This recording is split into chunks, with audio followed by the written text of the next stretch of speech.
তো আজকে হচ্ছে 4 জানুয়ারি 2025। আমাদের বার কাউন্সিল প্রিলিমিনারি ব্যাচের 79তম ক্লাস এবং সাক্ষ্য আইনের 10ম ক্লাস। আজকে আমরা আলোচনা করব প্রমাণের দায়ভার বা বার্ডেন অফ প্রুফ।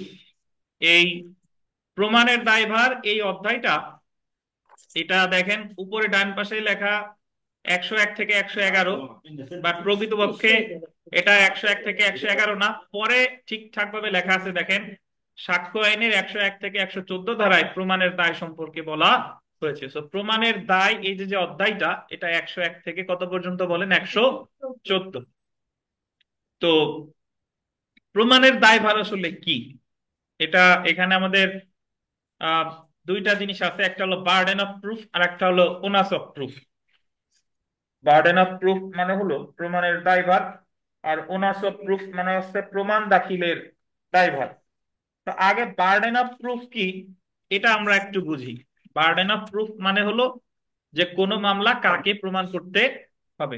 ধরেন দেওয়ানি মামলা যে দায়ের করতে হবে তাকেই সেটা প্রমাণ করা লাগবে, এ জায়গায় বিবাদী কোনো দায়ভার নাই, ঠিক আছে। আবার ফৌজদারি মামলা যে দায়ের করবে তাকেই প্রমাণ করতে হবে। অর্থাৎ একজন যদি বলে যে অমুক চুরি করেছে, সে এই মর্মে সে চোরের শাস্তি চায়, মামলা করেছে, তো এই ক্ষেত্রে যে মামলাটা করেছে তাকেই ওই প্রমাণ করতে হবে যে সে আসলে চুরি করছে কিনা। এই জায়গায় যার বিরুদ্ধে মামলা করছে তার কিন্তু কোনো দায়বদ্ধতা নেই, তার নির্দোষ প্রমাণের দায়ভার নেই। তাহলে দোষ করছে কিনা মানে দোষী প্রমাণের আগ পর্যন্ত অটোমেটিক্যালি কি বলেন তো নির্দোষ। বুঝতেন? যদিও আমাদের সমাজ ব্যবস্থায় বা আমাদের দেশের প্রেক্ষাপটে ধরেন একজনের বিরুদ্ধে যদি ধর্ষণের মামলা হয়, তাহলে সবাই আমরা ওই আগে ভাগেই ধরে নিছি সে একজন কি ধর্ষক। খুনের মামলা হলে আগে ভাগেই সে একজন কি খুনি। তো বিষয়টা হচ্ছে যে যতদিন পর্যন্ত সে দণ্ডিত না হচ্ছে ততদিন পর্যন্ত সে কি বলেন নির্দোষ, ঠিক আছে। আচ্ছা, তো শুনুন, এখন ফৌজদারি মামলা, ফৌজদারি মামলা ফৌজদারি মামলা প্রমাণ করতে হবে বাদীকে, মানে ফৌজদারি মামলায় তো বলে অভিযোগকারী বা রাষ্ট্রপক্ষ, আর দেওয়ানি মামলায় বলে বাদী বিবাদী। তো মনে রাখবেন ফৌজদারি মামলা প্রমাণ করতে হবে রাষ্ট্রপক্ষকে, দেওয়ানি মামলা প্রমাণ করতে হবে বাদী পক্ষকে। বাট এখানে প্রমাণের দুইটা মানদণ্ড আছে। মানদণ্ড, ফৌজদারি মামলা প্রমাণ করতে হবে বিয়ন্ড রিজনেবল ডাউট, মানে যুক্তিসঙ্গত সন্দেহের ঊর্ধ্বে। আপনি মামলা করার পরে যদি বিন্দু মাত্র সন্দেহ থাকে তাহলে এই সন্দেহের সুবিধা পাবে, বেনিফিট অফ দ্য ডাউটের সুবিধা পাবে আসামি। এবং এক্ষেত্রে যদি 1%ও সন্দেহ থাকে, নিয়ম হচ্ছে আসামির খালাস দিতে হবে। বুঝছেন? মানে ফৌজদারি মামলা প্রমাণ করতে হবে কিভাবে? যুক্তিসঙ্গত সন্দেহের ঊর্ধ্বে, 100% প্রমাণ করতে হবে। কে প্রমাণ করবে? যে মামলা করতে সে। আর দেওয়ানি মামলা প্রমাণের ক্ষেত্রে এটা বলছে যে ব্যালেন্স অফ প্রবাবিলিটিস, মানে সম্ভাব্য ভারসাম্যপূর্ণ প্রমাণ। এটা হলো যে আপনি দাবি করলেন যে আরিফ সাহেব আপনার কাছ থেকে 5 লক্ষ টাকা নিয়ে আর ফেরত দেয় নাই, এই মর্মে আপনি আরিফ সাহেবের বিরুদ্ধে অর্থ আদায়ের মামলা দায়ের করেছেন। তো এখন আপনি যদি সাক্ষ্য প্রমাণ দিয়ে বা কাগজপত্র দিয়ে আপনার দাবিটা 51% প্রমাণ করতে পারেন, তাহলে ভার কোন দিকে, আপনার দিকে না বিবাদীর দিকে? 51% প্রমাণ করলে ও ও যদি 49% আমি প্রমাণ করতে নাও পারি, তাহলে আমি এই মামলায় ডিক্রি পাওয়ার হকদার। বুঝতে পারছেন? তাহলে দেওয়ানি মামলার ক্ষেত্রে সম্ভাব্য ভারসাম্যপূর্ণ প্রমাণ মানে 60-40 বা 51-49, বুঝতে পারছেন? সর্বনিম্ন হলো 51-49। কিন্তু ফৌজদারি মামলায় কত প্রমাণ করতে হবে? 100%। তাহলে এতটুকু তো জানলেন যে দেওয়ানি মামলা হোক বা ফৌজদারি মামলা হোক, যে মামলা করবে তারই প্রমাণ করা লাগবে, এটা তো সাফ কথা। এবং এটা কোনোদিনই চেঞ্জ হয় না, এই বার্ডেন অফ প্রুফ এটা কখনোই কি শিফট হয় না। যদিও আমরা কথায় কথায় বলে ফেলি যে প্রমাণের দায়ভার কার, প্রমাণের দায়ভার কার, পরবর্তীতে বিভিন্ন সময় চেঞ্জ হয়, যে ব্যতিক্রম দাবি করলে চেঞ্জ হয় বা বিভিন্ন সময় চেঞ্জ হয়। অ্যাকচুয়ালি ওটা বার্ডেন অফ প্রুফ চেঞ্জ হয় না, ওটা হলো ওনাস অফ প্রুফ চেঞ্জ হয়, মানে প্রমাণ দাখিলের দায়ভার কার। তো বার্ডেন অফ প্রুফ মানে দেওয়ানি মামলা আর ফৌজদারি মামলা বাদীকেই প্রমাণ করতে হবে, এটা হলো বার্ডেন অফ প্রুফ, ঠিক আছে। এখন কিছু কিছু ক্ষেত্রে আছে যে সে সকল ক্ষেত্রে এটাকে বলে ধরেন বাদী একটা বিষয় দাবি করেছে, বিবাদী এসে বাদী একটা বিষয় দাবি করেছে, সেটা বিবাদী অস্বীকার করছে, তাহলে এটা প্রমাণ করতে হবে বাদীকেই। আর বিবাদী যদি মামলায় নতুন কোনো কিছু দাবি করে, বিবাদী যদি মামলায় কি বলেন নতুন কিছু দাবি করে, তাহলে ওই প্রমাণ দাখিলের দায়ভার তার উপরই বর্তাবে হবে, অনার্স অফ প্রুফ। বুঝতে পারছেন? অর্থাৎ এই যে যে প্রথম যেটা, যে দেওয়ানি মামলা এবং ফৌজদারি মামলা কোনোদিন কোনো জায়গা হবে না এটা যে মামলা করবে তাকেই প্রমাণ করা লাগবে, এটা কখনো শিফট হয় না, এটা কখনো পরিবর্তিত হয় না। কিন্তু আমরা উদাহরণস্বরূপ বলি যে ধরেন আমাদের একটু পরেই কোরবানি 103 ধারায় বলছে যে মামলা করছে যে অমুক হত্যা করছে, হত্যাটা সংঘটিত হয়েছে ঢাকাতে। আসামি দাবি করতেছে যেদিন হত্যা সংঘটিত হয় সেদিন আমি ছিলাম ক্যালিফোর্নিয়াতে। ক্যালিফোর্নিয়াতে আমার দেখেন ডিজিটাল রেকর্ড আছে, এই যে ছবি টবি, আমার যে প্লেনের টিকিট টিকিট হোটেলের মোটামুটি সবকিছু কাগজপত্র এই যে আছে। তাহলে এই জায়গায় বাদী যে দাবিটা করছে, আসামি বলতেছে যে না আমি হত্যা করি নাই, বরং আসামি অস্বীকার করে আবার নতুন একটা দাবি সে করতেছে, বলতেছে আমি কোথায় ছিলাম, ক্যালিফোর্নিয়া। তাহলে সে যে ক্যালিফোর্নিয়া ছিল এই প্রমাণ দাখিলের দায়ভার কার? এটারে বলে এই প্রমাণ দাখিলের দায়ভার ইংরেজিতে বলে কি? Onus of proof. G.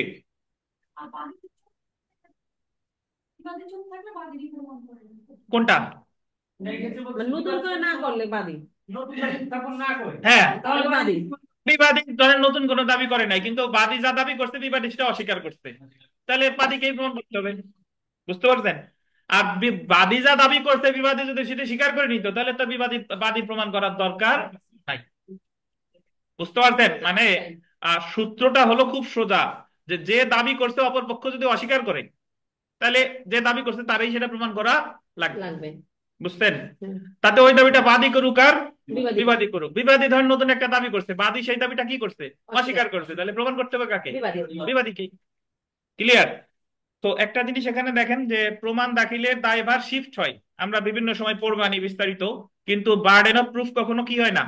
Shift হয় না। যদিও আমরা সামগ্রিক আলোচনায় বলি যে প্রমাণের দায়ভার এখন অমুকের উপর, বাট অ্যাকচুয়ালি এটা প্রমাণের দায়ভার না, ওটা হলো প্রমাণ দাখিলের দায়ভার। আমরা একটু পড়া শুরু করি, দেখেন।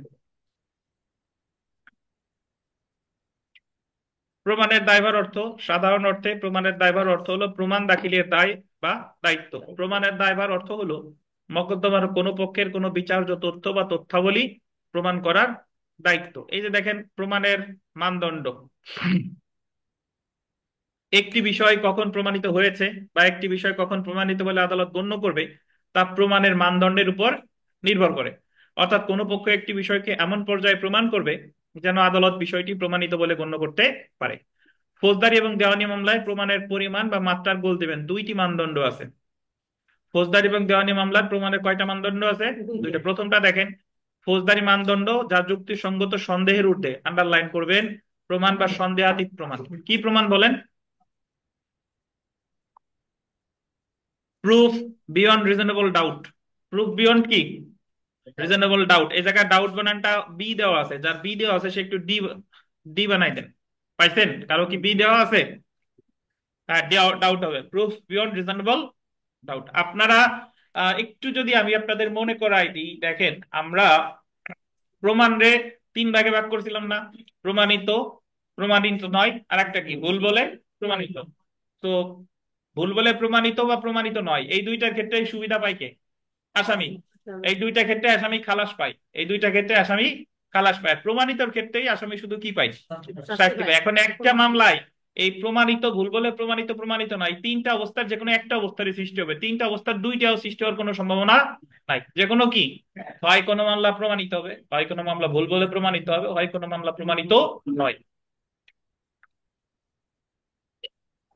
তার মানে প্রমাণিত না হলে বা ভুল বলে প্রমাণিত হলে ওই মামলা তো যুক্তিসঙ্গত ভাবে প্রমাণিত হচ্ছে না, তাহলে সন্দেহের সুবিধা পাচ্ছে কি? আসামি।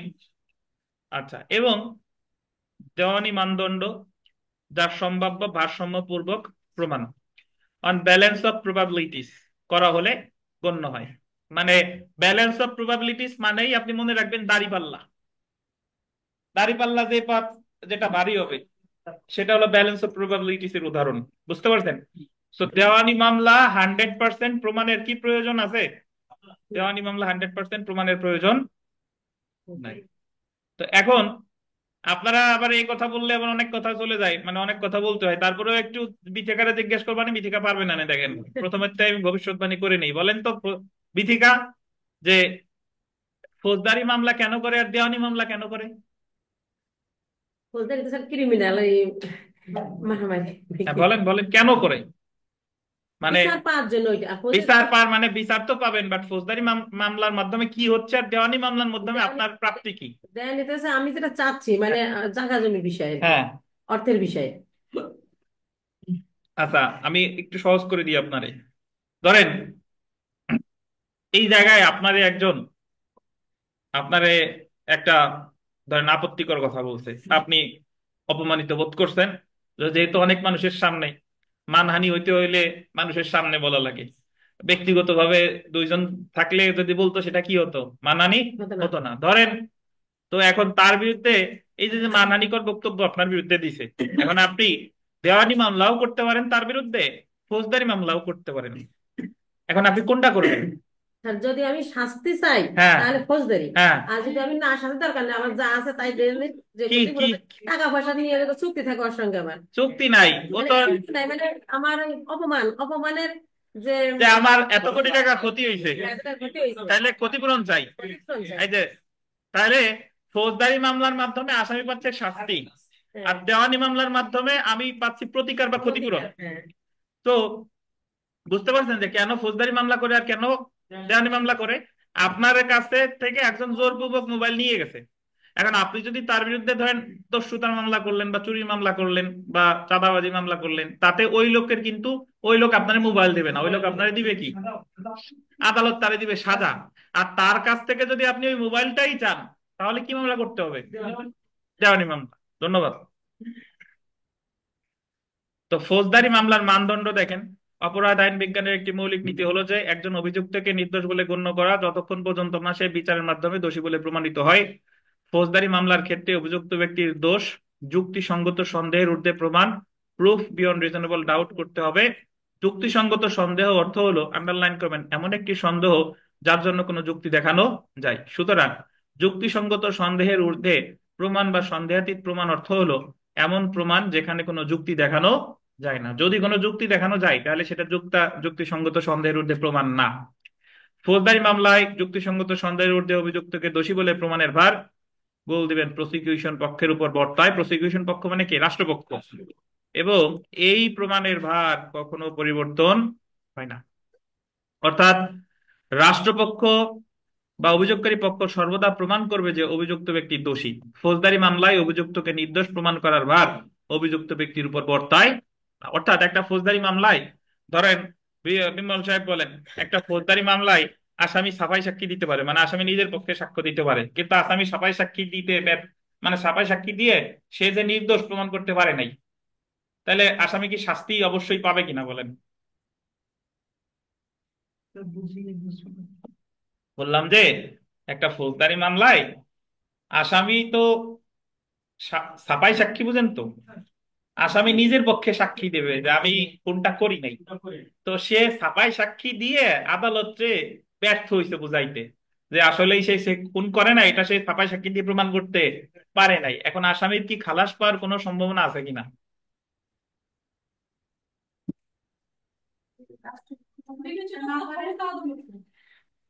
আসামি কি প্রমাণ করুক না না করুক সেটা হলো বোনাস। রাষ্ট্রপক্ষ যদি প্রমাণ করতে না পায় তাহলে তো আসামি কি পাবে? খালাস পায়। বুঝতে পারছেন, যে কোনো মামলা প্রমাণের দায়ভার কার? যে দায়ের করছে তার। আর অপর পক্ষ তো বোনাস, মানে সে নিজের একটু বাঁচানোর সুযোগ পাচ্ছে, বাট সে যদি ব্যর্থ হয় অ্যাকচুয়ালি মামলাটা প্রমাণ করতে হবে কার? রাষ্ট্রপক্ষের। বুঝছেন? তো আমরা আসি দেওয়ানি মামলায় প্রমাণের মানদণ্ড। দেওয়ানি মামলায় প্রমাণের মানদণ্ড হলো সম্ভাব্য ভারসাম্যপূর্বক প্রমাণ অন ব্যালেন্স অফ প্রবাবিলিটিস করে বলে গণ্য হয়। দেওয়ানি মামলায় প্রমাণের প্রাথমিক দায়ভার বাদীর উপর বর্তায়। বলেন তো বাদী ইংরেজি কি আর বিবাদী কি? ডিফেন্ডেন্ট। জি। তাহলে দেখেন, প্রমাণের দায়ভার বার্ডেন অফ প্রুফ, প্রমাণ দাখিলের দায়ভার ওনাস অফ প্রুফ। দেখেন, প্রমাণের দায়ভার এবং প্রমাণ দাখিলের দায়ভার ওনাস অফ প্রুফ এর মধ্যে প্রয়োজনীয় পার্থক্য আছে। প্রমাণের দায়ভার হলো বার্ডেন অফ প্রুফ, প্রমাণ দাখিলের দায়ভার হচ্ছে কি? Onus of proof. প্রমাণের দায়ভার সেই ব্যক্তির যিনি কোনো তথ্য প্রমাণ করতে বাধ্য এবং এটা কখনো পরিবর্তন হয় না। আন্ডারলাইন করবেন, মানে প্রমাণের দায়ভার কখনো কি হয় না, পরিবর্তন হয় না, পরিবর্তন হয় না। কিন্তু প্রমাণ দাখিলের দায়িত্ব ওনাস অফ প্রুফ সবসময় পরিবর্তনশীল, অর্থাৎ এক পক্ষ হতে অন্য পক্ষের উপরে বর্তায়। সাক্ষ্য আইনের সাধারণ নিয়ম হলো যিনি অভিযোগ দায়ের করবে আইনগততা প্রমাণ করার দায়িত্ব উক্ত ব্যক্তির উপর বর্তায়, অর্থাৎ প্রসিকিউশন পক্ষের বা অভিযোগকারী বা বাদীর। প্রমাণের দায়ভার দুইটি বিষয়কে নির্দেশ করে। এক নাম্বার দেখেন, মামলা প্রতিষ্ঠা করার দায়িত্ব, the burden of establishing A case. মামলা প্রতিষ্ঠা করার দায়িত্ব সর্বদাই কার? বাদী অথবা ফৌজদারি মামলা হলে নালিশকারী বা রাষ্ট্রপক্ষ। আর প্রমাণ দাখিল করার দায়িত্ব যে নতুন কোনো বিষয় দাবি করবে সেই বিষয়ে প্রমাণ দাখিল করার দায়িত্ব কার? তার। The burden of introducing evidence. So আমরা শুরু করে দিই 101 ধারা, এবং আমি আপনাদের একটু বলে দিই 101 ধারার টাইটেল হলো বার্ডেন অফ প্রুফ। 101 ধারার টাইটেল কি? যদি কখনো পরীক্ষায় প্রশ্ন আসে যে বার্ডেন অফ প্রুফ সম্পর্কে আলোচনা করা হয়েছে কত ধারায়, কত ধারায়? 101 ধারায়। তো দেখেন যে 101 ধারায় প্রমাণের দায়ভার বলতে মামলা প্রতিষ্ঠা করার দায়িত্ব বা বার্ডেন অফ এস্টাবলিশিং কেসকে বোঝানো হয়েছে, অর্থাৎ প্লিডিংসে বা অভিযোগে বা এজাহারে যে দাবি করা হয় তা প্রমাণের দায়ভার সর্বদা দাবিকারী পক্ষের, এটা কখনো পরিবর্তন হয় না। 101 ধারা অনুযায়ী দেখেন, যিনি কোনো বিষয়ের গোল দিবেন অস্তিত্ব দাবি করে, তদুপরি নির্ভরশীল কোনো আইনগত অধিকার বা দায় সম্পর্কে আদালতের রায় কামনা করে, রায় কামনা করে বললেন, এখানে দুইটা বিষয় মনে রাখবেন।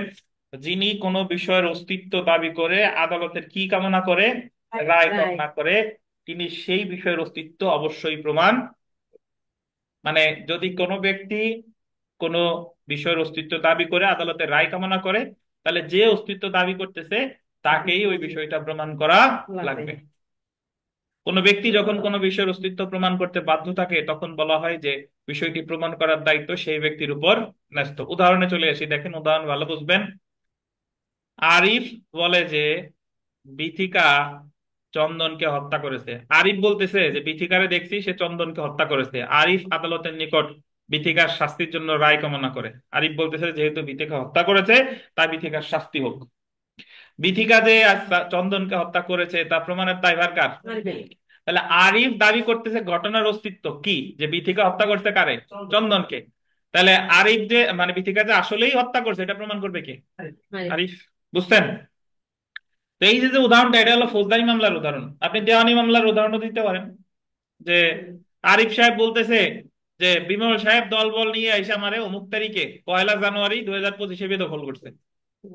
তাই আরিফ সাহেব বলতেছে আদালতে আমি আমার দখল ফেরত চাই, আমি আমার দখল কি ফেরত চাই। তাহলে আগে আপনার প্রমাণ করতে হবে যে আগে ঘটনার অস্তিত্ব আসলেই যে বিমল সাহেব দখল করছে এটা কে প্রমাণ করবে? আরিফের। যে দাবি করছে হুম। সে। বুঝতে পারছেন? সো 101 ধারাটা দেওয়ানি মামলার ক্ষেত্রেও প্রযোজ্য, কি ফৌজদারি মামলার ক্ষেত্রেও প্রযোজ্য। আলোচ্য উদাহরণ, হত্যার অভিযোগ করেছে আরিফ। অভিযোগটি বা বিথিকা যে হত্যাকারী বা অপরাধী তা প্রমাণের ভার সর্বদা আরিফের উপর বর্তাবে, এবং এই প্রমাণের ভার কখনো পরিবর্তিত হয়ে বিথিকার উপর বর্তাবে না। বিথিকা যে খুন করেনি তা প্রমাণের ভার বিথিকার উপর বর্তায় না, এটা কোনোদিনও বিথিকার উপর কি বলেন বর্তাবে না। যদি আরিফ দাবি করছে বিথিকা খুন করছে, বিথিকা বলবে কি আমি করি নাই, আমি করিনি। আর বিথিকা বলে যদি আমি করে, তাহলে তো ওই জায়গায় কাহিনী শেষ, তাহলে আর আরিফের প্রমাণ করা লাগে না। বিথিকা যে হত্যা করেছে তা প্রমাণ করতে পারলে মামলাটা কি হবে? প্রতিষ্ঠিত। প্রতিষ্ঠিত হবে। 101 বুঝতেন? 101 খুব সোজা, এইভাবে মনে রাখবেন। যদি কোনো ব্যক্তি কোনো বিষয়ের অস্তিত্ব দাবি করে আদালতে রায় কামনা করে ওই বিষয়ের অস্তিত্ব তাকেই প্রমাণ করতে হবে। কত দ্বারা? 101। অথবা প্রিলিমিনারি পরীক্ষায় যদি প্রশ্ন আসে যে বার্ডেন অফ প্রুফ এটা কত ধারায় আলোচনা করছে? 101 দ্বারা। বুঝছেন? আচ্ছা। আর আমি একটা সূত্র আপনাদের শিখাইলাম যে যে যে বিষয় দাবি করে অপর পক্ষ যদি সেটা অস্বীকার করে তাহলে দাবিকারী এটা প্রমাণ করা লাগবে। আর অপর পক্ষ যদি কি করে, স্বীকার করে, তাহলে আর প্রমাণ করার দরকার নাই। বুঝছেন? ধরেন বাদী একটা কিছু দাবি করছে, বিবাদী যদি সেটা কি করে, অস্বীকার করে, তাহলে বাদীরই প্রমাণ করা লাগবে। আবার বিবাদী একটা বিষয় দাবি করছে, বাদী যদি সেটা কি করে, অস্বীকার করে, তাহলে এটা প্রমাণ করা লাগবে কার? বিবাদীর। বুঝলেন তো? আচ্ছা। 102 আমরা দেখব। 102 ধারায় প্রমাণের দায়ভার বলতে প্রমাণ দাখিল করার দায়িত্ব, বার্ডেন অফ ইন্ট্রোডিউসিং এভিডেন্স কে বোঝানো হয়েছে। প্রমাণ দাখিল করার দায়িত্ব উভয় পক্ষের দাখিল করা প্রমাণের উপর ভিত্তি করে, আন্ডারলাইন করবেন, ক্রমাগত পরিবর্তিত, চেঞ্জেস কন্টিনিউয়াসলি হতে থাকে এবং এক পক্ষ হতে অন্য পক্ষের উপর বর্তাতে থাকে। মানে 100 ধারায় চেঞ্জ হয়। কিভাবে চেঞ্জ হয়? একটু এদিকে আসলে বুঝতে পারবো। দেখেন, 102 ধারা অনুযায়ী, দেখেন 102 ধারা অনুযায়ী মামলার কার্যক্রমে কোনো পক্ষ হতে সাক্ষ্য দেওয়া না হলে যে পক্ষ মামলায় পরাজিত হবে, আন্ডারলাইন করেন, কোন পক্ষ হতে সাক্ষ্য না দেওয়া হলে যে পক্ষ মামলায় কি হবে, পরাজিত। পরাজিত হবে, মামলার বিষয়বস্তু প্রমাণের দায়ভার সেই পক্ষের উপরে বর্তায়। আচ্ছা, একটা জিনিস শুনেন, এটার শর্ত হলো একটা, যদি একটা মামলা দায়ের করার পরে কোন পক্ষ যদি সাক্ষ্য না দেয়, তাহলে আমরা আগে দেখবো যে কে এই মামলায় কে হারতেছে, কে পরাজিত আচ্ছা। হচ্ছে, তাহলে প্রমাণের দায়ভার তার। একটু বুঝাই, শুনেন, সবাই শুনেন। ধরেন আরিফ দাবি করছে বিথিকা হত্যা করছে, আরিফ দাবি করছে বিথিকা কি হত্যা করছে, এই জন্য বিথিকার রায় আর বিথিকার শাস্তি চাচ্ছে, আরিফ সাহেব মামলা করছে। তাহলে এইখানে 101 ধারা অনুযায়ী মামলাটা প্রমাণ করবে কে? আরিফ। যে মামলা করছে, সে। সে যে রায় কামনা করছে, সে। সে। সেম উদাহরণ 102 দিয়ে বুঝাই। ধরেন আরিফ সাহেব মামলা করার পরে উনি মামলায় চুপ, উনি কোনো সাক্ষ্য প্রমাণ হাজির করে নাই। উনি মামলায় কি, মামলা তো সাক্ষ্য দিয়ে প্রমাণ করার কথা কার, আরিফ সাহেবের, কিন্তু উনি চুপ, আসামিও চুপ। তাহলে এই মামলা হারবে কে বলেন তো? যে মামলা করছে। যে মামলা করছে সে হারবে না, কারণ প্রমাণ তো করার দায়িত্ব ছিল তো হ্যাঁ। তার। তাহলে এই যে যে কোনো পক্ষ যদি সাক্ষ্য না দেয়, তাহলে যে হারবে প্রমাণ দাখিলের দায়ভার তার। তাহলে এই জায়গা প্রমাণ করবে 102 ধারায় কে? আরিফ। আরিফ। হুম। বুঝছেন? হুম।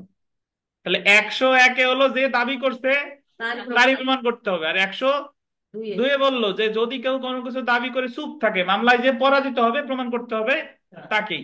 তো এটা হলো এক আঙ্গিকে বুঝাইলাম, আর একটা আঙ্গিকে বইয়ের যে উদাহরণ সেটা একটু বুঝাই। ধরেন, একটু বুঝেন, যে আরিফ সাহেব বলল, আরিফ আমরা 404-420-এর মামলা করি না, 404-420-এর মামলা হলো criminal breach of trust and cheating. যে আরিফ সাহেব বলল যে বিথিকা আর আমি দীর্ঘদিন যাবত পার্টনারশিপ ব্যবসা করছি, আমাদের মধ্যে একটা সুসম্পর্ক বজায় ছিল। সে আমারে একটা অমুক কথা বলে আমার কাছ থেকে এত লাখ টাকা নিছে, আমার বাইরে চাকরি দেওয়ার কথা বলে, কিন্তু আর চাকরি বাকরি সে দেয় না। দেয় না, আত্মসাৎ করছে। এই যে দেখেন ইওর অনার, স্টাম্প দাখিল করলাম, স্টাম্পে লেখা, বিথিকার স্বাক্ষর আছে যে বিথিকা আসলেই টাকা আরিফ সাহেবের কাছ থেকে নিয়েছে। তো এই আরিফ সাহেব যে মামলা দায়ের করলো, এই মামলাটা 101 ধারা অনুযায়ী কার প্রমাণ করা লাগবে? আরিফ। আরিফ সাহেবের। হুম। বুঝতে পারছেন? এখন মামলা করার পর বিথিকা বলতেছে যে ইওর অনার, স্টাম্পের বিষয়টা, স্টাম্পের যে স্বাক্ষর, এটা আমার, এটা আমি স্বীকার করি, হুম। এই স্টাম্পের স্বাক্ষর আমার, এটা আমি কি স্বীকার করি। বুঝতে পারতেছেন? কিন্তু এই স্বাক্ষর, এই যে যে বন্ডের যে টাকা, এটা এই স্বাক্ষরটা আমার কাছ থেকে প্রতারণা করে নিছে, আমি ইচ্ছায় এই স্বাক্ষরটা দেয়নি। দেই নাই। বুঝতে পারছেন? তাইলে আরিফ সাহেব আবার পাল্টা বলতেছে যে না, আমি কোনো প্রতারণা প্রতারণা করি না। ইওর অনার দেখেন, ওনার যে স্বাক্ষর উনি এটা কি করছে, স্বীকার করছে। তাইলে এই জায়গা আরিফ দাবি করছিল যেটা, সেটা বিথিকা কি করে নিছে, স্বীকার করে নিছে। আরিফের তো এটা প্রমাণ করার দরকার আর নাই, নাই। কিন্তু বিথিকা স্বীকার করে, বিথিকা আবার নতুন একটা দাবি করছে বিবাদী হিসেবে, কি, যে আরিফ এই কাজটা করছে প্রতারণা করে বা জালিয়াতি করে। বুঝতে পারছেন? ধরেন বিথিকা বলতেছে যে আমি ঘুমের মধ্যে ছিলাম, বা আমারে নেশা জাতীয় দ্রব্য খাই, আমার সিগনেচার নিয়ে নিছে। আরিফ আবার এই কথাটা কি বলছে, অস্বীকার অস্বীকার করছে। করছে। তাহলে এখন এটা প্রমাণের, এই যে যে প্রতারণা যে আরিফ সাহেব করছে কিনা এটা দাবি করতে বিথিকা, প্রমাণ করবে কি? বিথিকা। এখন ধরেন এতটুকু বিথিকা দাবি করে বিথিকাও চুপ, আরিফও চুপ, তাহলে এই মামলায় হারবে কে বলেন তো? বিথিকা পরাজিত হবে। কেন? কারণ বিথিকা যে দাবিটা করছে সেটা যদি সে প্রমাণ করতে না পারে, তাহলে বিথিকা পরাজিত হবে। তাহলে 102 ধারা অনুযায়ী এ জায়গায় সাক্ষ্য দিবে কে, মানে প্রমাণ করবে কে? বিবাদী। কেন দুজনেই কেন? পরাজিত হচ্ছে কে? বিথিকা। তাহলে এই জায়গা প্রমাণ করবে কে? বিথিকা। খুব সোজা, কিন্তু না বুঝলে পেঁচ আছে। এই যে দেখেন, আমি আবার পড়ি, মামলা বা মামলার কার্যক্রমে কোনো পক্ষ হতে সাক্ষ্য দেওয়া না হলে যে পক্ষ মামলায় পরাজিত হবে, যে পক্ষ কি মামলায় পরাজিত হবে, মামলার বিষয়বস্তু প্রমাণের দায়ভার সেই পক্ষের উপরই বর্তায়। আচ্ছা, উদাহরণটা পড়ি, দেখেন। বন্ডে বকেয়া অর্থ আদায়ের জন্য আরিফ বিথিকার বিরুদ্ধে মোকদ্দমা দায়ের করছে। দেখছেন, বইতেও আরিফ বিথিকাই লেখছে, বন্ডে বকেয়া অর্থ আদায়ের জন্য আরিফ বিথিকার বিরুদ্ধে মামলা দায়ের করেছে। বিথিকা বন্ডের বিষয়টি স্বীকার করে। ওই যে বন্ডের বিষয়টি কি করছে, স্বীকার করছে সে আরিফ যে করছে বন্ডের কথা বলছে বিথিকা সেটা কি স্বীকার স্বীকার করছে। করছে, কিন্তু দাবি করে যে প্রতারণার মাধ্যমে আরিফ বন্ডটি সম্পাদন করে। কিন্তু সে দাবি করতেছে যে বন্ডটা সম্পাদন করছে আরিফ সাহেব কিভাবে, প্রতারণার মাধ্যমে মাধ্যমে। আরিফ প্রতারণার বিষয়টি অস্বীকার করে, আরিফ আবার বলতেছে যে না, আমি জীবনেও কোনো প্রতারণা করে নাই। করি নাই। যদি কোনো পক্ষ সাক্ষ্য প্রদান না করে তাহলে প্রতারণার বিষয়টি প্রমাণিত হবে না, এই কারণে মামলায় আরিফ জয়ী হবে। যেহেতু পীঠিকা পরাজিত হবে, তাই এই ক্ষেত্রে প্রমাণের ভার বা প্রমাণ দাখিল করার দায়িত্ব পীঠিকার উপর বর্তবে। বর্তাবে। বুঝছেন? এই মামলায় আরিফ হলো বাদী, 101 ধারা অনুযায়ী প্রমাণের ভার আরিফের উপর বর্তাবে। পীঠিকা যদি কিছু স্বীকার না করতো তাহলে প্রমাণ করা লাগতো কার, আরিফের।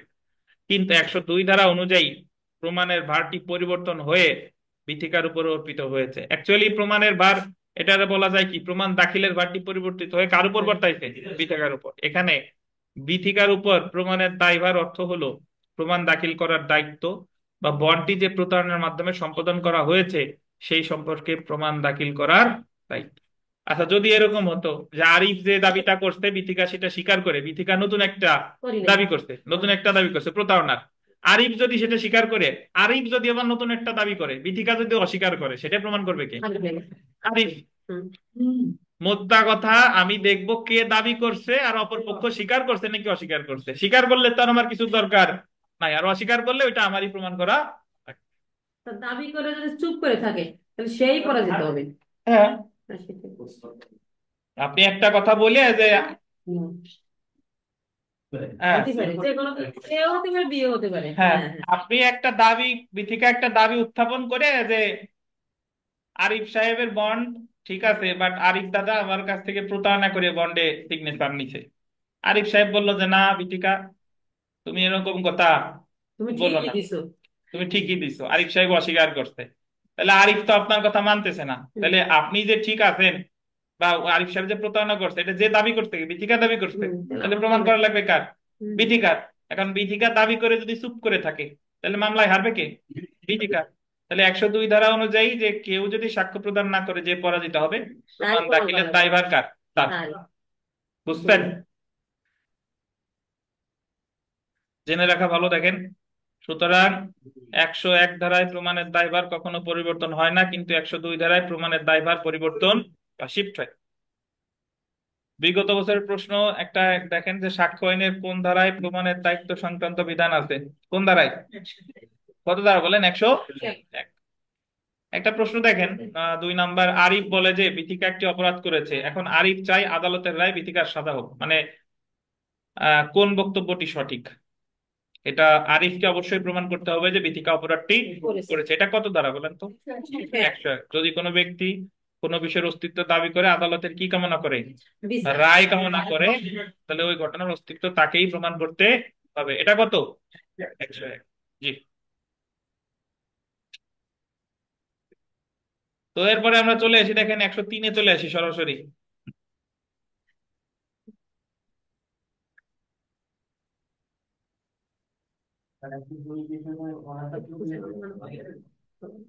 কি লেখা লাগবে না, জাস্ট জেনে রাখেন যে 102-এ শিফট হয়, কখনো বাদীর উপর কখনো কি বিবাদীর উপর, কিন্তু 101 কখনো শিফট হয় না, এটা সর্বদাই বাদীর উপর। জি। 103 দেখেন, এই হৃদয় সাহেব, আপনার তো প্যাটার্ন ভালো না। প্যাটার্ন ভালো না মানে একদিন আসেন, 2 দিন আসেন না, আবার 3 দিন আসেন, 3 দিন আসেন না। সলিমুল্লাহ সঙ্গ দোষে লোহা বসে, আর আপনি সলিমুল্লাহর সাথে থাকেন, সলিমুল্লাহর মতো আপনার অভ্যাস হয়ে গেছে। দেখেন, 103 কোন নির্দিষ্ট তথ্য প্রমাণের দায়ভার, burden of proof as to particular fact. এটা দেখেন, এটার ভাষা অনেকটা 101-এর মতো, বাট অ্যাকচুয়ালি 101 না। কোন নির্দিষ্ট তথ্য প্রমাণের দায়ভার, ইংলিশটা আন্ডারলাইন করেন, burden of proof as to particular fact, এইভাবেও আসতে পারে যে burden of proof as to particular fact কত দাঁড়ায়, 103। 103 দাঁড়ায়। দেখেন, কোন নির্দিষ্ট বিষয় প্রমাণের ভার সেই ব্যক্তির উপর বর্তায় যে আদালতকে বল দিবেন উক্ত বিষয়ের অস্তিত্ব বিশ্বাস করাতে চায়। এখানে অস্তিত্ব কথাটা 101-এও আছে, 103-এ আছে। 101-এর যে কথাটা সেটা হলো যে অস্তিত্ব দাবি করে আদালতে রায় কামনা করে, ঠিক আছে, এটা হলো 101-এর ভাষা। আর 103-এ বলতেছে যে যদি কোনো ব্যক্তি আদালতে কোনো বিষয়ে কোনো তথ্য বিশ্বাস করাতে চায় বা প্রমাণ সেই ব্যক্তির উপর বর্তায় যে উক্ত বিষয়ের অস্তিত্ব বিশ্বাস করাতে কোনো নির্দিষ্ট বিষয় প্রমাণের ভার আদালতের কাছে, সে একটা নির্দিষ্ট বিষয় প্রমাণ করতে চায়, তাহলে ওই নির্দিষ্ট বিষয়ের যে অস্তিত্ব আছে এটা তাকেই প্রমাণ করতে হবে। কিভাবে? বিষয়টা এরকম, ধরেন আলামিন সাহেব বলল যে আমি শুনছি হাফিজ চুরির কথা সুমন সেনের কাছে স্বীকার করতে, আদালতে বলতেছে ইওর অনার হাফিজ যে চুরি করছে আমি শুনছি, হাফিজ যে চুরি করছে এটা স্বীকার করছে কার কাছে? সুমন সেনের কাছে। তাহলে এই যে যে হাফিজ যে স্বীকার করছে কিনা এটা কাকেই প্রমাণ করতে হবে? আলামিনকেই প্রমাণ আলামিনকে করতে হবে। হবে। অর্থাৎ কোন নির্দিষ্ট বিষয়ে প্রমাণের দায়ভার সেই বিষয়ের উপর সেই ব্যক্তির উপর বর্তাবে যে ওই বিষয়ের অস্তিত্ব জানে। দাবি করে, যে ওই বিষয়ের অস্তিত্ব দাবি করে। ওই যে সে বিষয় করতে যাচ্ছে, নির্দিষ্ট বিষয় প্রমাণ করতে যাচ্ছে। জি, না না না, শুনেন শেষ না। করতে দেন নাকি? ওই যে, আচ্ছা, একটু পরে, সেটা একটু পরে, আপাতত এইটুক দেখেন। 11 ধারা তো ওই যে আপনার প্লি অফ এলিবি।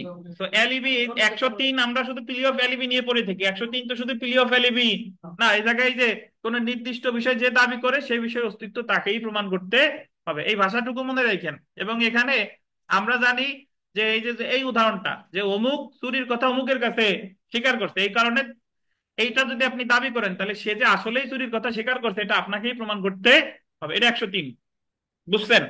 এখন 103-এ আর একটা কথা বলতেছে, ওই যে প্লি অফ এলিবি, অন্যত্র থাকার অজুহাত প্রমাণের দায়ভার। অন্য আসামি যদি দাবি করে যে ঘটনা সংঘটনের দিন আমি অন্যত্র ছিলাম। ছিলাম, এটা প্রাসঙ্গিক 11 ধারায়। কারণ রেলিভেন্সি অফ ফ্যাক্ট আলোচনা করছে 5 থেকে 55 পর্যন্ত, যত প্রাসঙ্গিক বিষয় টিষয় আছে সব 5 থেকে 55। বাট প্রাসঙ্গিক হলো সে যে অন্যত্র ছিল কাগজপত্র দিয়ে বা সাক্ষ্য দিয়ে তাকেই প্রমাণ করতে হবে, এটা বলছে কত?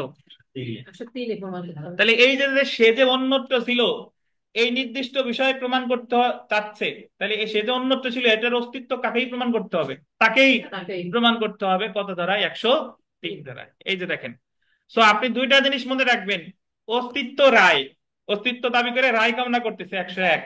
আর কোন নির্দিষ্ট বিষয় প্রমাণ করতে, নির্দিষ্ট বিষয় দাবি করতেছে ওই বিষয়ের অস্তিত্ব তাকেই প্রমাণ করতে হবে, এটা কত? 103। 3।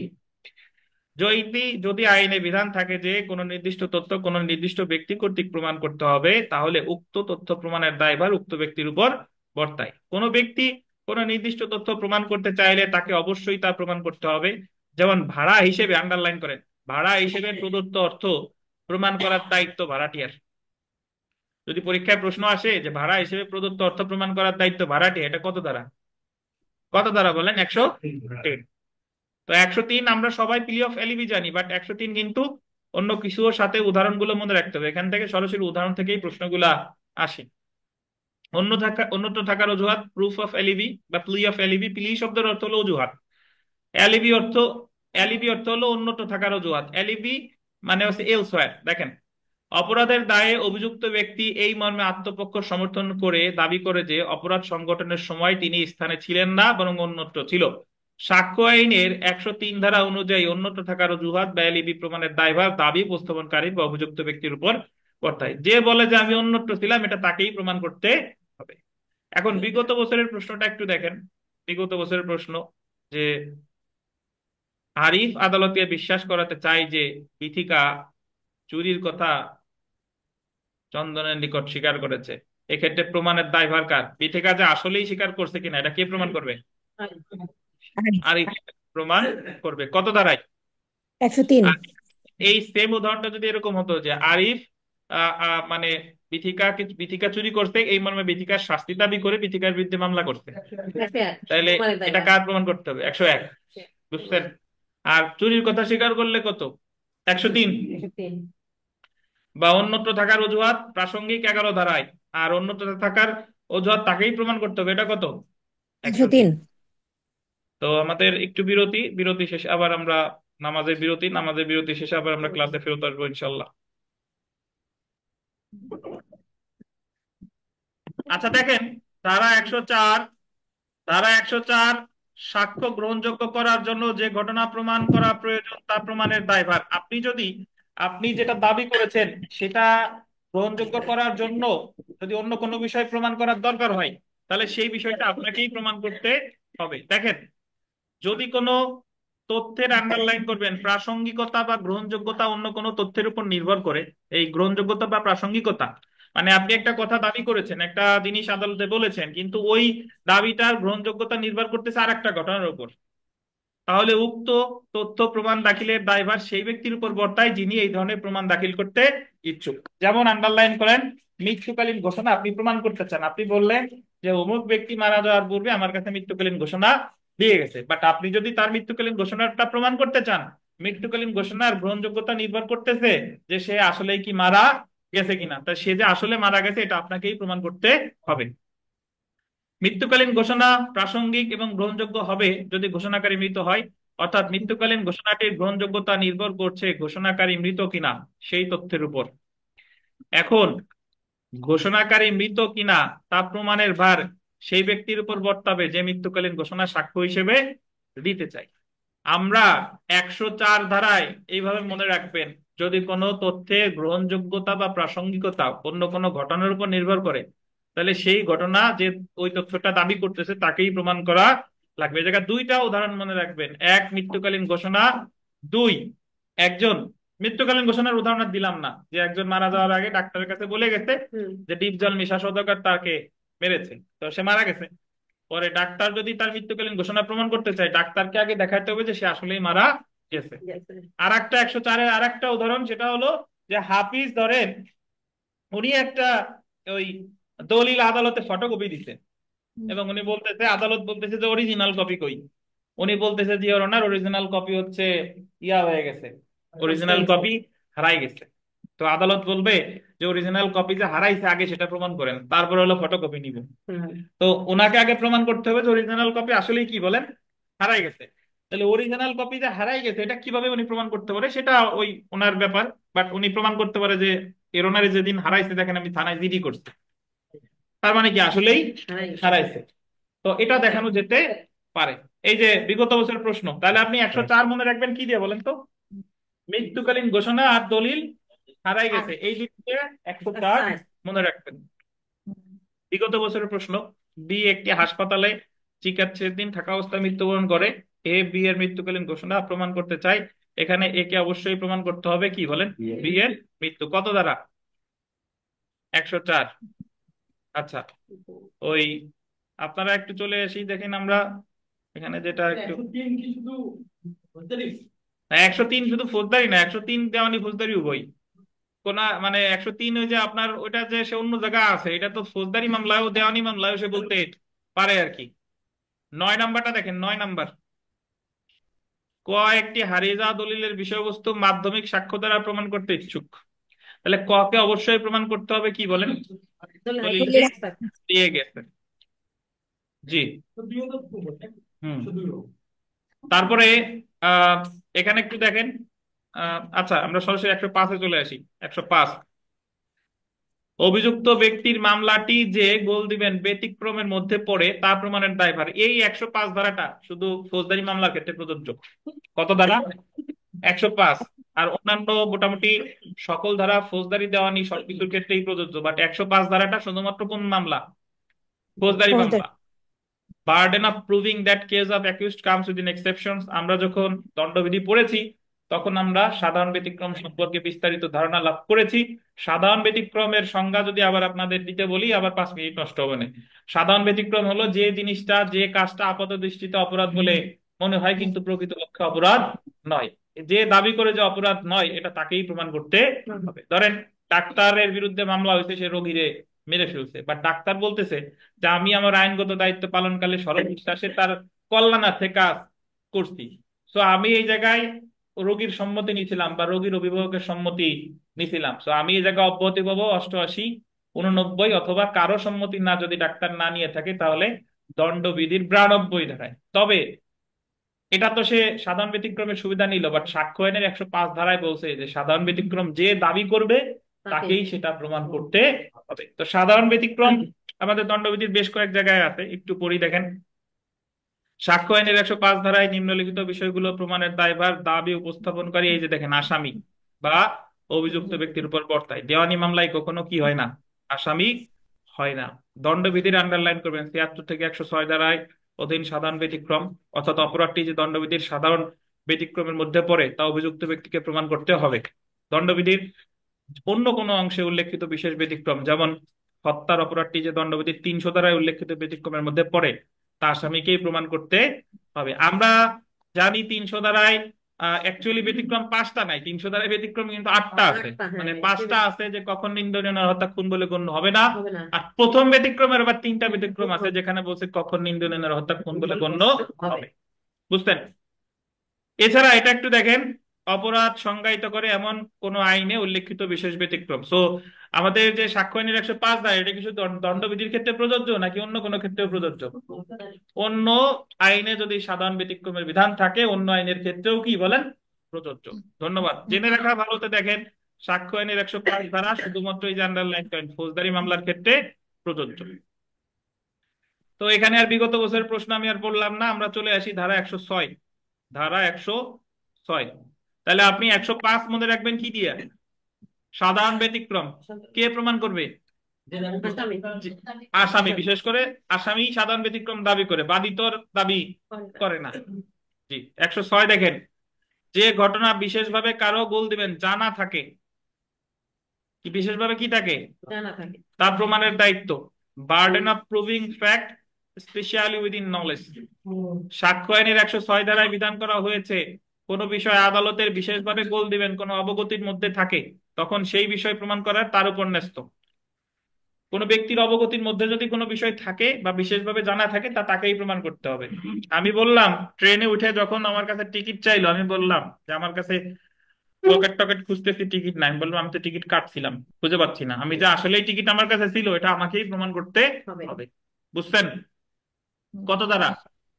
ছয়। 106 মনে রাখবেন, বিশেষ জ্ঞান বা বিশেষ অবগতি।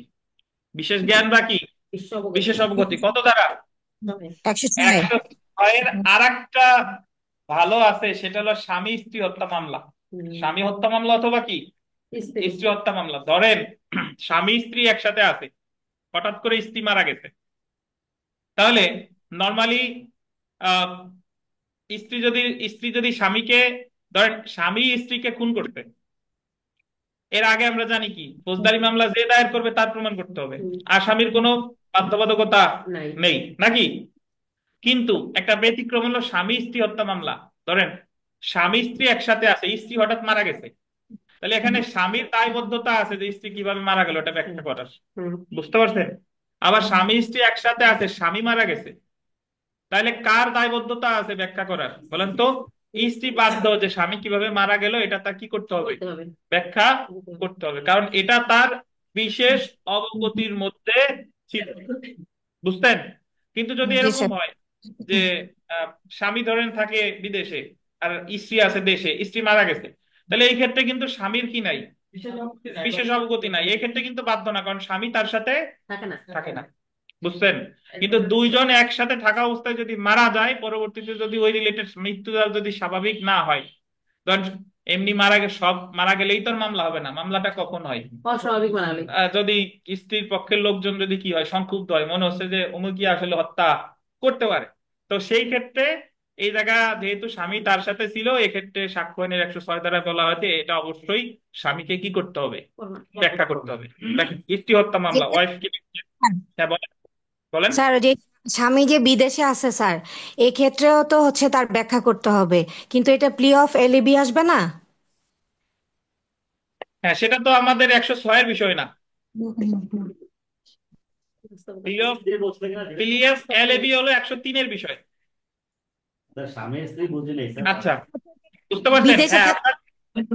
আপনার কথা সঠিক, বাট সেটা উনি যদি দাবি করি আমি বিদেশে আছি, তখন উনি যে বিদেশে আছে এটা প্রমাণ করতে হবে কততে? 103-এ। তিলে। সেটা তো 106 না। আমরা জি আছি স্যার, কততে? 106-এ। জি। আচ্ছা, থ্যাংক ইউ স্যার। আচ্ছা, দেখেন স্ত্রী হত্যা মামলা বা ওয়াইফ কিলিং কেস, তো এখানে শুধু স্ত্রী হত্যা মামলা না দিয়ে স্বামী বা স্ত্রী হত্যা মামলা দিলে ভালো হতো। কারণ দেখেন, এরাই তো স্বামীর স্ত্রী মারে। আচ্ছা দেখেন, সাধারণত মামলা দায়েরকারী পক্ষ তথা রাষ্ট্রপক্ষ, সাধারণত মামলা দায়েরকারী পক্ষ তথা রাষ্ট্রপক্ষ বা অভিযোগকারী প্রমাণ করবে যে অভিযুক্ত হত্যাটি করেছে। অভিযুক্ত যে হত্যা করেনি সেটা প্রমাণের কোনো বাধ্যবাধকতা আসামির উপর বর্তায় না, বা কি প্রেক্ষাপটে কোনো ব্যক্তি মারা গেল সেটা ব্যাখ্যা করার কোনো বাধ্যবাধকতা আসামির নেই। এই নিয়মের ব্যতিক্রম হলো স্ত্রী হত্যা মামলা বা স্বামী হত্যা মামলা। আন্ডারলাইন করেন, কি হত্যা মামলা? স্ত্রী হত্যা মামলা। শুধু স্ত্রী হত্যা মামলা নাকি, স্ত্রী হত্যা মামলা বা স্বামী হত্যা মামলা। স্ত্রী হত্যা মামলায় স্বামীকে ব্যাখ্যা করতে হয় যে কিভাবে তার স্ত্রী মারা গেল। আবার স্বামী হত্যা মামলায় স্ত্রীর বাধ্যবাধকতা থাকে কিভাবে তার স্বামী মারা গেল সেটা ব্যাখ্যা করার। কারণ কিভাবে কোনো ব্যক্তির স্বামী বা স্ত্রী মারা গেল সেটা স্বামী বা স্ত্রীর বিশেষ অবগতির মধ্যে থাকে, সেহেতু বিষয়টি ব্যাখ্যা করা বাধ্যবাধকতা তাদের থাকে। বুঝতে পারছেন? তো যদি কখনো পরীক্ষায় প্রশ্ন আসে যে স্বামী বা স্ত্রী হত্যা মামলার ক্ষেত্রে স্বামী বা স্ত্রীকেই প্রমাণ করতে হবে, এই বিষয়টা সাক্ষ্য আইনের কত ধারায়? 106 একশো ধারায়। 106, জি ধন্যবাদ। তারপরে দেখেন, 1 নম্বর প্রশ্ন, যে বিনা টিকিটে ট্রেন ভ্রমণের অভিযোগে এক্স অভিযুক্ত হয়, এক্স এর নিকট টিকিট ছিল, এ বিষয়টি প্রমাণের দায়িত্ব কার? এক্স এর। এক্সেল। জি।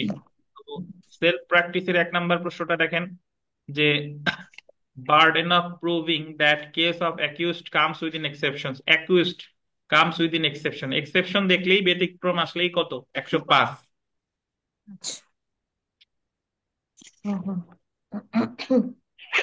আচ্ছা, এখানে আহ 12 নং প্রশ্নটা দেখেন, এ তার স্ত্রী বি কে হত্যার জন্য অভিযুক্ত। বি কিভাবে মৃত্যুবরণ করেছে তা প্রমাণের বাধ্যবাধকতা আছে কার? এর উপর। যদিও এই মামলার আসামি, বাট এই ক্ষেত্রে তার কি আছে? বাধ্যবাধকতা আছে। কত ধারায়? 106 ধারায় স্যার। 6 ধারায়, ধন্যবাদ। এখন আমরা চলে আসি জীবিত বা মৃত প্রমাণের দায়ভার। কি আরো পড়াবো মানে কেবল বাজে 6টা 17। জীবিত বা মৃত প্রমাণের দায়ভার। Burden of proof of death at life 107 এবং 108 খুব সোজা, কিন্তু মাঝে মাঝে আপনারা উল্টাই ফেলেন আর কি। বিষয়টা হলো 107 মনে করেন, 107 বলতেছে যে যে ব্যক্তি 30 বছর ধরে জীবিত, আদালত তাকে জীবিত অনুমান করবে। যে ব্যক্তি কত? 30 বছর ধরে জীবিত, আদালত তাকে কি অনুমান করবে? তার মানে 107 হলো জীবিত অনুমান। জীবিত অনুমান। যে এসে দাবি করবে যে ওই ব্যক্তি হচ্ছে মৃত, তাহলে মৃত প্রমাণের দায়ভার তার উপর বর্তাবে। তাইলে 107 সমান সমান লিখেন, 107 সমান সমান জীবিত অনুমান সমান সমান মৃত প্রমাণের দায়ভার। যে 30 বছর ধরে জীবিত, আদালত তারে অনুমান করবে সে জীবিত। হঠাৎ এসে যদি কেউ দাবি করে যে সে কি মারা গেছে, তাহলে যে দাবি করছে মারা গেছে ওই মৃত প্রমাণের দায়ভার তার উপর। অর্থাৎ যদি পরীক্ষায় প্রশ্ন আসে যে জীবিত অনুমান করবে আদালত কত দাঁড়ায়? 107 দাঁড়ায়। যদি বলে মৃত প্রমাণের দায়ভার কত দাঁড়ায়? 107 দাঁড়ায়। এটা হলো কত? 107। তারা প্রশ্ন আসতে পারে যে কত বছর ধরে জীবিত থাকলে জীবিত অনুমান করতে পারে আদালত? 30 কত বছর। দাঁড়ায়? 30 বছর 107 ধারায়। হ্যাঁ, আর যে এসে দাবি করবে যে সে মৃত, তাহলে মৃত প্রমাণের দায়ভার কার? স্যার, যে কত দাবি দাঁড়ায়? করছে 107 107। ধারায়। বুঝতেন? তাহলে জি একশো স্যার। সাত জীবিত অনুমান সমান মৃত প্রমাণের দায়ভার।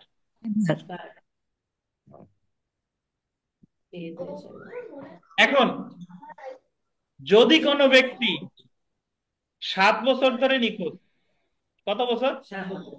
7 বছর ধরে নিখোঁজ, আদালত তারে মৃত অনুমান করবে। যে ব্যক্তি 7 বছর ধরে নিখোঁজ, আদালত তাকে কি অনুমান করবে? মৃত। একটু বুঝেন। ধরেন আহ কারো বাবা 7 বছর নাই, তো 3 ভাই বোন আছে, মা আছে, তাহলে বাবার সম্পত্তি এখন তারা মামলা করতে পারে, বাটোয়ারা মামলা আছে, বাবার যে সম্পত্তি আছে আমরা যার যতটুকু পাই সেই ততটুকু ভাগ করে নিতে হলে আদালতের মাধ্যমে করতে হবে। তখন তারা আদালতে মামলা যে করলো যে আমার আহ, বাবা অমুক সাল থেকে নিখোঁজ, তখন আদালত যদি দেখে যে অমুক সাল থেকে নিখোঁজ, তাহলে আদালত তার বাবাকে কি ধরে নিবে? মৃত বলে ধরে নিবে, কিন্তু ধরেন তার চাচা এসে দাবি করতেছে যে না তার বাবা হলো জীবিত, মানে তার ভাই হলো জীবিত, তাহলে এক্ষেত্রে আদালত 7 বছর ধরে নিখোঁজ থাকলে আদালত মৃত অনুমান করবে। যে এসে দাবি করবে জীবিত, জীবিত প্রমাণের দায়ভার কার? তারই সে প্রমাণ বুঝছেন? করবে। হুম। তাহলে 108 হলো জীবিত অনুমান, সরি, মিনিটের মধ্যে মৃত অনুমান সমান সমান জীবিত প্রমাণের তাই। দায়ভার, মানে 107 ছিল জীবিত অনুমান সমান সমান মৃত প্রমাণের দায়ভার, আর 108 হলো মৃত অনুমান সমান সমান জীবিত প্রমাণের দায়ভার। বুঝছেন? ড্রাইভার। জি স্যার। 107 ছিল 30 বছর ধরে জীবিত, আর 108 হলো কত বছর ধরে নিখোঁজ। 7 বছর ধরে। এটা হলো মূল কথা। So, একটু পড়ি দেখেন, কথা বলবেন না, সবাই মিউট করে রাখেন, নয়েজ করে না।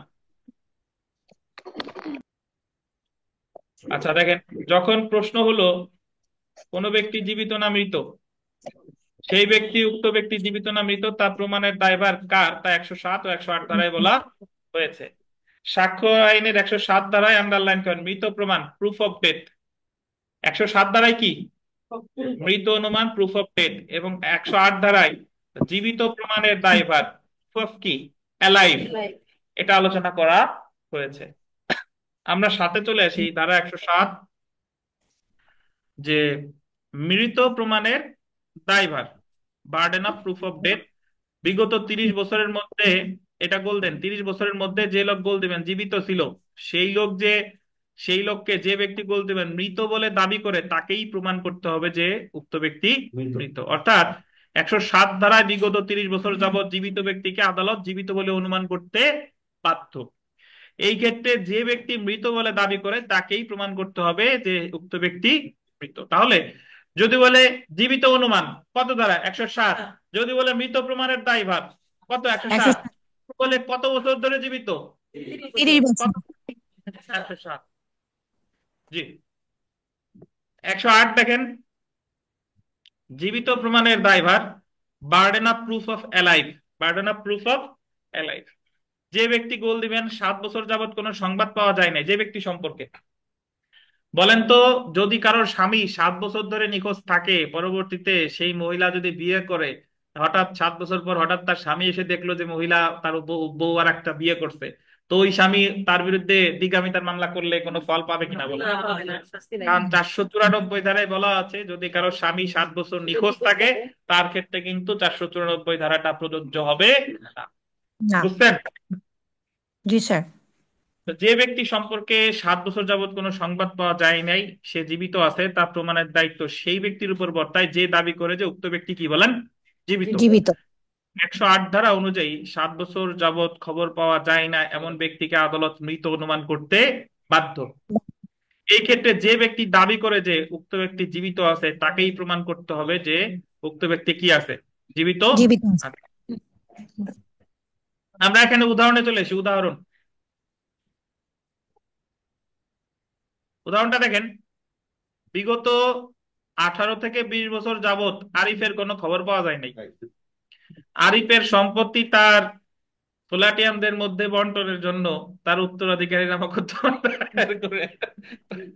তার কাদের আরিফের সম্পত্তি তার উত্তরাধিকারীদের মধ্যে বন্টনের জন্য তার উত্তরাধিকারীরা কি করে, মোকদ্দমা দায়ের করে। বলেন তো এই জায়গায় আদালত কি অনুমান করবে? কারণ এখানে 18-20 বছর ধরে নিখোঁজ, আর হ্যাঁ, আইনে আছে মাত্র কত বছর, 7 বছর। তাহলে অবশ্যই দেখেন, মুসলিম আইন মৃত। অনুযায়ী শুধুমাত্র মৃত। ব্যক্তির সম্পত্তি বন্টন করা,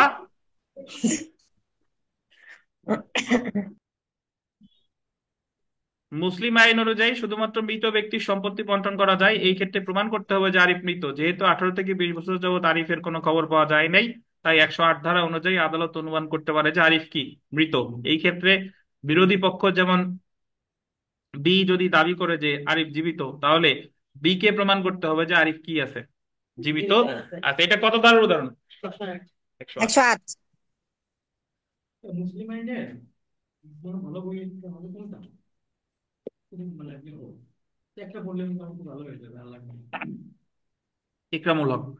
হ্যাঁ, তো দেখেন, জীবিত অনুমান। এখন আপনি যদি ফারায়েজ বলেন, মুসলিম আইনের যে অঙ্কগুলো আছে ইসলামিক জুরিসপ্রুডেন্সের জন্য ইকরামুল হক, ফাইজি এনাদের বই আছে। আর বাংলা রাইটার বললে নুরুল মোমেন আছে, আরো বেশ কয়েকটা আছে, ডিএফ মোল্লা, অনেকগুলো।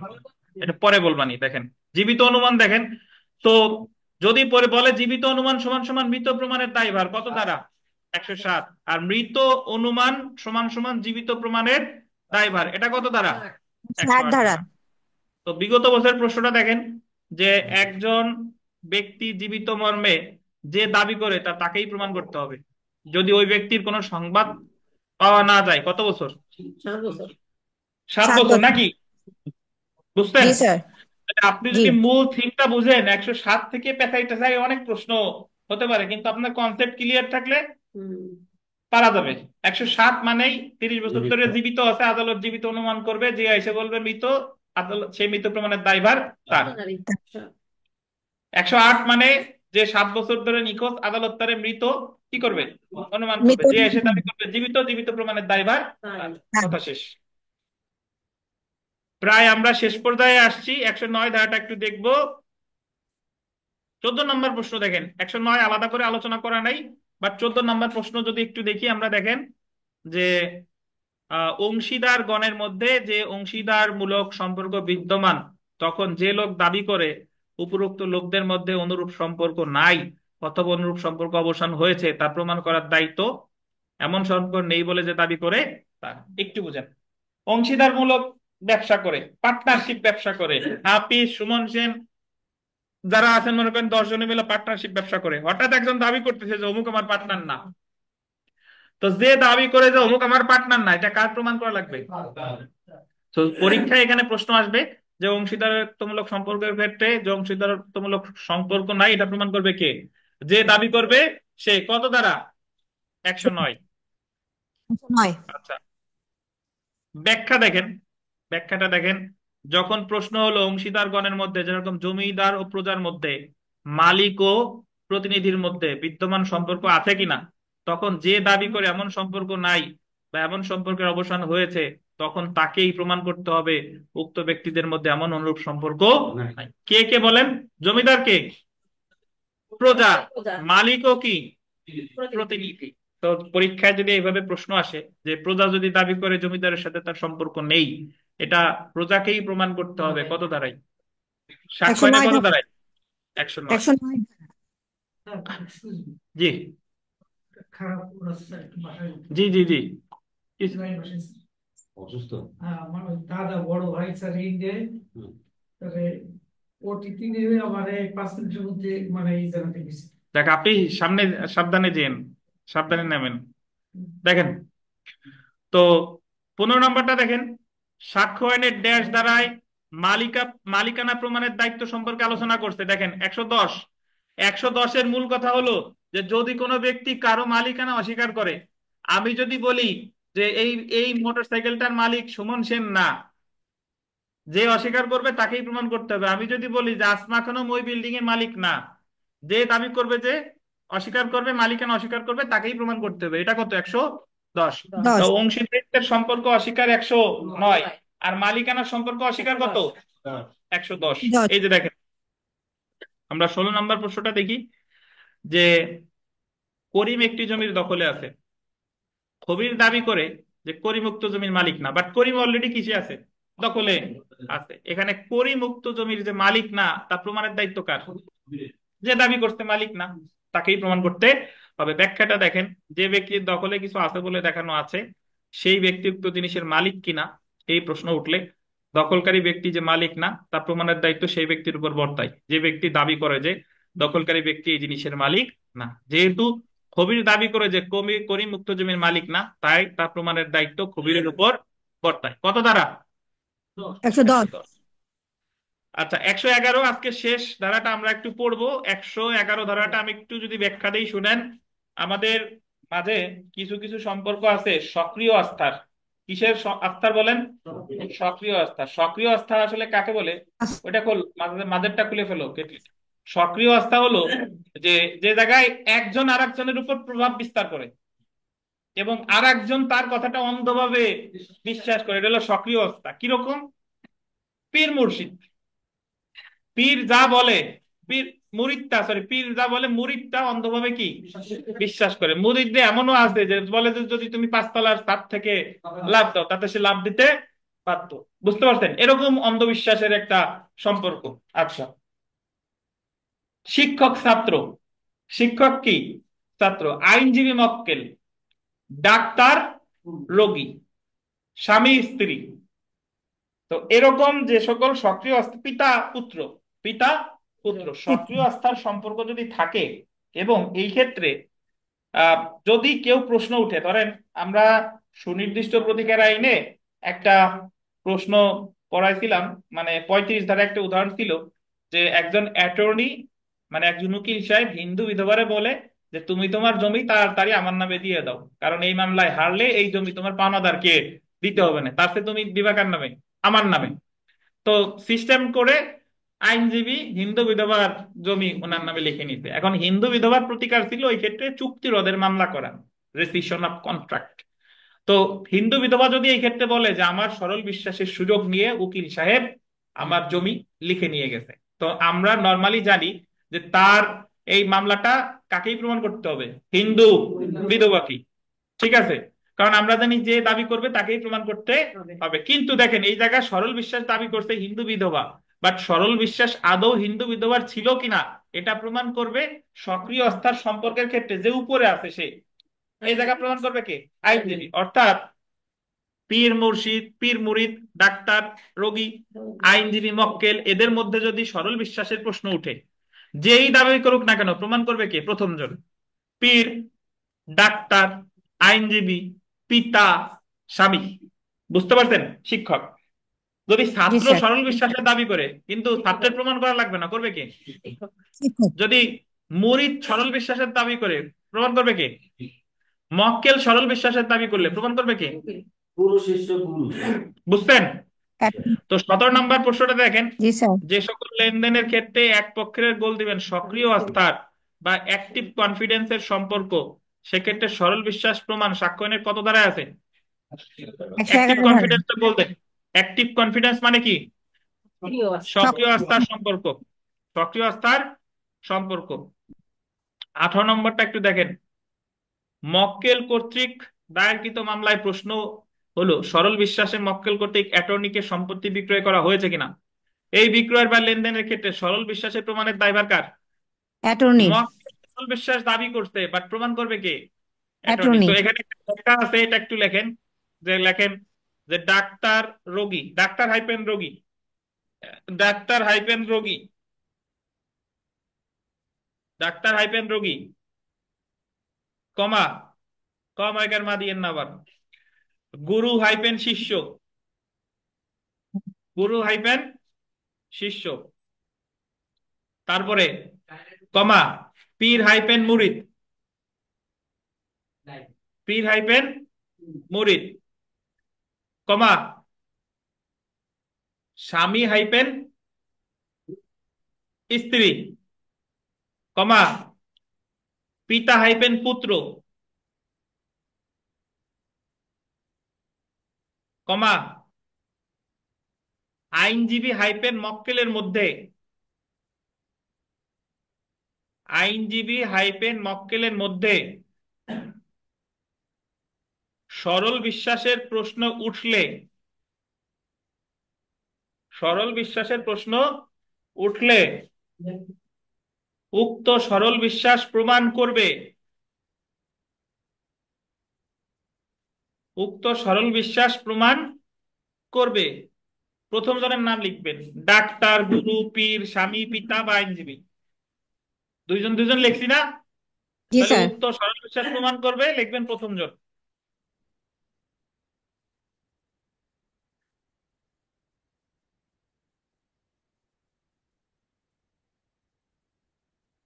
লিখতেন?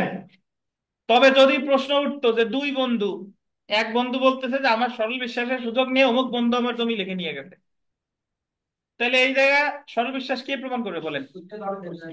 যে সরল বিশ্বাস দাবি করছে সে। আরেক বন্ধু কিন্তু সরল বিশ্বাস প্রমাণ করবে না, কেন বলেন? তাদের মধ্যে সক্রিয় আস্থার সম্পর্ক নাই। বুঝতেন? তাহলে আমাদের আজকের লেকচার এই পর্যন্ত। আমি একটু খুব সহজে মানে খুব সংক্ষেপে একটু বলি। 101 ধারা বার্ডেন অফ প্রুফ, বাদী বাদী মানে বাদী প্রমাণ করবে সর্বদা, কখনো চেঞ্জ হয় না। 102 দ্বারা শিফট হয়, যে কোনো কিছু দাবি করে চুপ থাকবে প্রমাণের দায়ভার তার উপর, কত 102।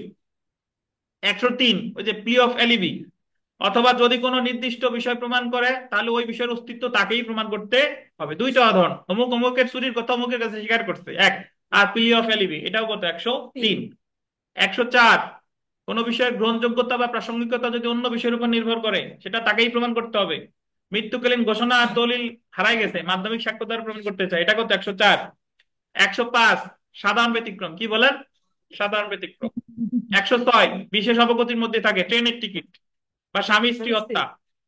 107 জীবিত অনুমান মৃত প্রমাণের দায়ভার। 108 মৃত অনুমান জীবিত প্রমাণের দায়ভার। 109 অংশীদারিত্বের সম্পর্ক যে অস্বীকার করবে।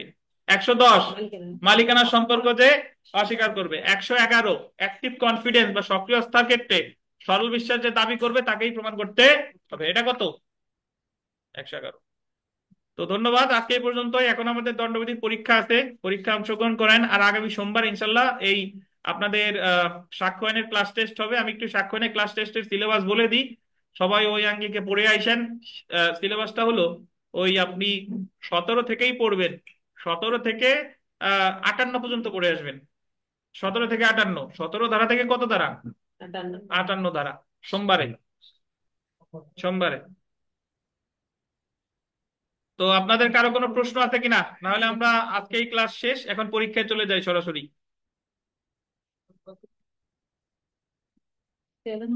6 তারিখ, ঠিক আছে তাহলে আজকে ভালো থাকেন, এই পর্যন্তই, আল্লাহ হাফেজ।